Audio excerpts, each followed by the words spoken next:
Mini screen പ്രേക്ഷകരുടെ ഇഷ്ടതാരമാണ് നടി രക്ഷാരാജൻ. രക്ഷാരാജൻ ഇപ്പോൾ പങ്കുവയ്ക്കുന്ന വാർത്തയിലൂടെ തന്നെ നടിക്ക് നഷ്ടമായത് തന്റെ കുടുംബത്തിലെ എല്ലാമായ ഒരാളാണെന്ന് പറയുന്നു. തന്റെ പ്രിയപ്പെട്ട സഹോദരി, തന്റെ സ്വന്തം കൂടപ്പിറപ്പ്, തന്റെ ചോരയാണ് ഇപ്പോൾ തനിക്ക് നഷ്ടമായിരിക്കുന്നത്. ഇത്രയും വർഷമായി തന്നോടൊപ്പം ഉണ്ടായിരുന്ന വ്യക്തി, തന്റെ ചേച്ചി ഇപ്പോൾ കൂടെ ഇല്ല എന്നുള്ളത് വിശ്വസിക്കാൻ എനിക്ക് കുറച്ചധികം ദിവസങ്ങൾ എടുത്തു. അങ്ങനെ കുറച്ചധികം ദിവസങ്ങളുടെ കാത്തിരിപ്പിന് ശേഷമാണ് ഞാനിപ്പോൾ ഇങ്ങനൊരു തീരുമാനം എടുത്തിരിക്കുന്നത്. എൻ്റെ ജീവിതത്തിൽ അവൾക്ക് വേണ്ടി ചെയ്യാൻ പറ്റുന്നതെല്ലാം ചെയ്യണമെന്ന്, അവളുടെ ആഗ്രഹമെല്ലാം സാധിച്ചു കൊടുക്കണം എന്ന് തന്നെയാണ് ഞാൻ അതിയായി ആഗ്രഹിക്കുന്നത്.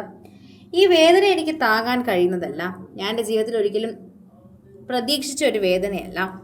സാന്ത്വനം എന്ന സീരിയലിലൂടെ ശ്രദ്ധ നേടിയ നടി രക്ഷാരാജന്റെ സഹോദരിയാണ് അന്തരിച്ചിരിക്കുന്നത്.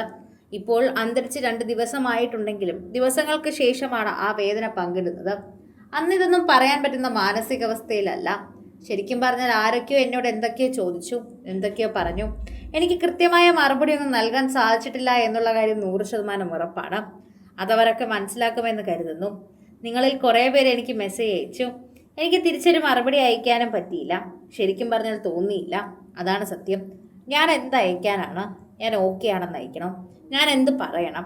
അതാണ് എനിക്ക് അറിഞ്ഞുകൂടാത്തത്. കസിൻ ചേച്ചിയാണെങ്കിലും സ്വന്തം ചേച്ചിയെ പോലെ രക്ഷ സ്നേഹിച്ച ഒരാളാണ് മരിച്ചത്. എന്താണ് സംഭവിച്ചതെന്ന് രക്ഷ പോസ്റ്റിൽ പറയുന്നു. 20 ദിവസം മുൻപായിരുന്നു മരണം സംഭവിച്ചത്. അതിൽ നിന്ന് പുറത്തു കടക്കാനും ഇങ്ങനൊരു പോസ്റ്റ് പങ്കുവയ്ക്കാനും എനിക്ക് കുറേയധികം ദിവസങ്ങൾ വേണ്ടി വന്നു. ഇതാണ് രക്ഷ പറയുന്നത്. അകാലത്തിൽ ഞങ്ങളെ വിട്ടുപോയ എൻ്റെ സ്വന്തം ചേച്ചി, ഞങ്ങളുടെ എല്ലാവരുടെയും ബസ്സിന് ചേച്ചി, ചേച്ചിയുടെ ആത്മാവിന് വേണ്ടിയാണ് ഞങ്ങളിപ്പോൾ പ്രാർത്ഥിക്കുന്നത്. കസിൻ ചേച്ചിയല്ല, എനിക്ക് നഷ്ടമായത് എൻ്റെ സ്വന്തം ചേച്ചിയെ തന്നെയാണ്. മക്കൾ കഴിഞ്ഞാൽ ഈ നഷ്ടത്തിൽ ഏറ്റവും ആഴവും വേദനയും ഏറ്റവും കൂടുതൽ അനുഭവിക്കുന്നത് ഒരുപക്ഷെ ഞാനായിരിക്കും. ചേച്ചിയുമായി സംസാരിക്കാത്ത ദിവസങ്ങൾ വിരളമായിരുന്നു. അതുകൊണ്ട് തന്നെ ഇന്നേക്ക് 20-ാം നാൾ ഈ കുറിപ്പൊന്ന് എഴുതി തീർക്കാൻ പോലും എനിക്ക് ഇത്രയും ദിവസങ്ങൾ വേണ്ടി വന്നു.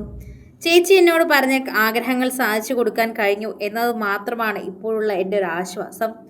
ആരോട് ഒരു വെറുപ്പോ ദേഷ്യമോ കാണിക്കാത്ത മനസ്സിൽ മകളെ ജീവനേക്കാൾ സ്നേഹിച്ച അമ്മ, ജീവിതത്തിൽ എല്ലാത്തിനെയും ചിരിച്ചുകൊണ്ട് നേരിട്ട കളങ്കമില്ലാത്ത മനസ്സിനുടമ, ഇതായിരുന്നു ചേച്ചി. വന്ന് ഞങ്ങളെ സന്തോഷിപ്പിച്ചു. ഒരു ആയുസ് മുഴുവൻ ഓർത്തിരിക്കാനുള്ള നല്ല നല്ല ഓർമ്മകൾ തന്നു. എല്ലാവരും ചേച്ചിക്ക് ഇപ്പോൾ നന്ദി പറയുകയാണ്. എല്ലാവർക്കും നന്നായി അറിയുന്നൊരു കാര്യം കൂടിയാണിത്.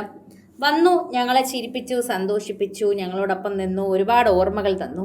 ഇനി ഓർമ്മകളൊന്നും തരാനില്ല, അത്രമാത്രം സ്റ്റോക്കായിട്ടുണ്ട്. അതുകൊണ്ടായിരിക്കാം യാത്ര പറഞ്ഞത്. എവിടെയോ ദൂരയാത്രയ്ക്ക് പോയിരിക്കുകയാണെന്നാണ് തോന്നുന്നത്. ഒരിക്കൽ തിരിച്ചു വരുമെന്ന് മനസ്സ് പറയുന്നു. നാളെയോ മറ്റന്നാളോ എപ്പോൾ വേണമെങ്കിലും അത് തിരിച്ചു വരാമെന്ന് തന്നെയാണ് പറയുന്നത്. പ്രേക്ഷകരും വളരെയധികം തന്നെ സോഷ്യൽ മീഡിയയിൽ ഇതിനെക്കുറിച്ച് ചർച്ച ചെയ്യുന്നു.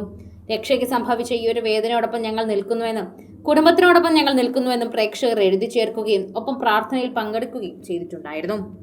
കൂടുതൽ സിനിമ, സീരിയൽ, ചാനൽ വാർത്തകൾക്കും നിങ്ങളുടെ പ്രിയപ്പെട്ട താരങ്ങളുടെ എക്സ്ക്ലൂസീവ് അഭിമുഖങ്ങൾക്കുമായി സബ്സ്ക്രൈബ് ചെയ്യാൻ മറക്കല്ലേ.